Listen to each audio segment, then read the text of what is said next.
Rob Russell is president of Russell & Company. He joins us live from New York with a closer look. Good to see you, Rob. Good to see you too. Thanks for having me on. A lot of your clients, or almost all of them, are in their 50s, they're retired or they're nearing retirement. They don't want to lose money. That's their big thing. Mm-hmm. So how are they feeling in these markets? Yeah, they're a little troubled right now because of the two concerns that they're talking to us about. Really is the devaluation of the U.S. dollar and concerns about inflation. You know, it's one thing for the federal government to say there isn't really any inflation that's considerable, but you know, if you go to the gas pump or you go to the grocery store, you're feeling it right now. And so we've been devising different strategies to help them get the edge on inflation.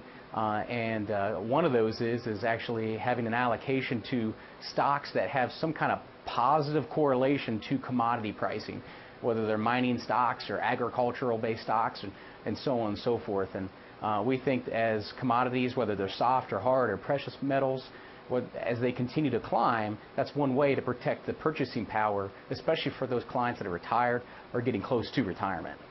Now, quite a few people have come on, of course, many from the financial establishment. They work for banks and things. They said, oh, no, the U.S. won't lose its reserve currency status anytime soon. What kind of timetable would you put on it? Yeah, that's a hard thing to answer.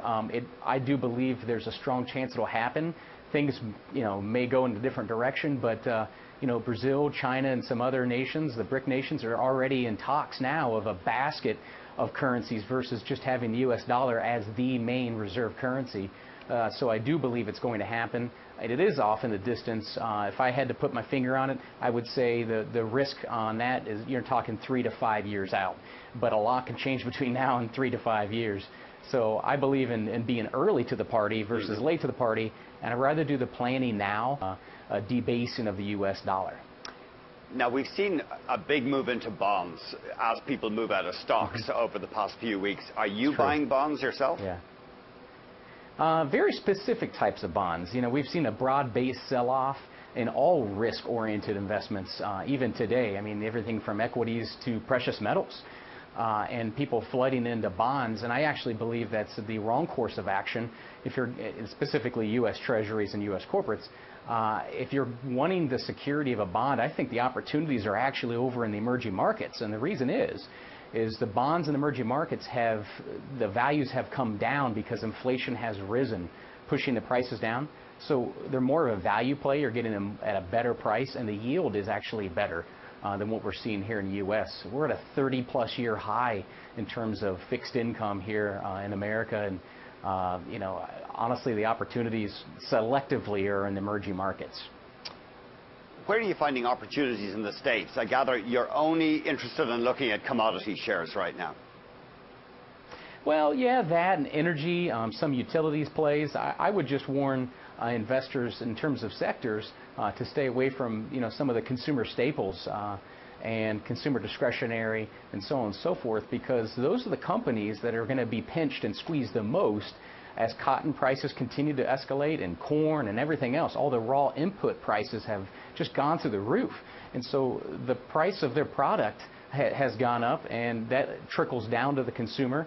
And we want to look for a hedge for that, and I believe that is the companies that have that positive correlation to commodity pricing instead of that negative correlation to commodity pricing. It's interesting you mentioned corn. Corn prices getting to a record high today, just under $8, and that's lifting the whole food cost complex. Isn't that something? Yeah. So you're going to start to see that trickle down into the grocery store even more. As you go to buy bread and different things, ethanol, you name it. And we're at a shortage. My father-in-law is a farmer in Ohio, and gosh, you know, it's just been a wet season. It's hard to grow much of anything, and you know, because of that, there's this demand overage compared to the amount that we have in supply. So it's a real problem. Yeah, that's frustrating. You can't grow the stuff, but the price is really high. I guess they go hand in hand. Yes. Rob, just tell us briefly, what emerging markets do you like the look of right now, economically or equity-wise? Yeah, so from an emerging market perspective, no two emerging markets are the same. They're not all created equal. So the ones that we think offer the most value are what I call the emerging markets. These are emerging markets that are pretty much off the investor's radar. I mean, they've been relatively new to the space. And those are places like Chile, with its heavy in copper, and they have tons of natural resources, extremely good growth, very low inflation. Indonesia, the fourth most populated country in the world, strong exports, strong currency. And so those are three of some of the brightest emerging markets. Now, during the last recession in 2008, there was only 11 countries that didn't go through a recession, and all 11 were emerging markets. It's amazing, all right, the flip in economic performance lately. Rob, thanks so much for joining us. My pleasure. Rob Russell, president of Russell & Company.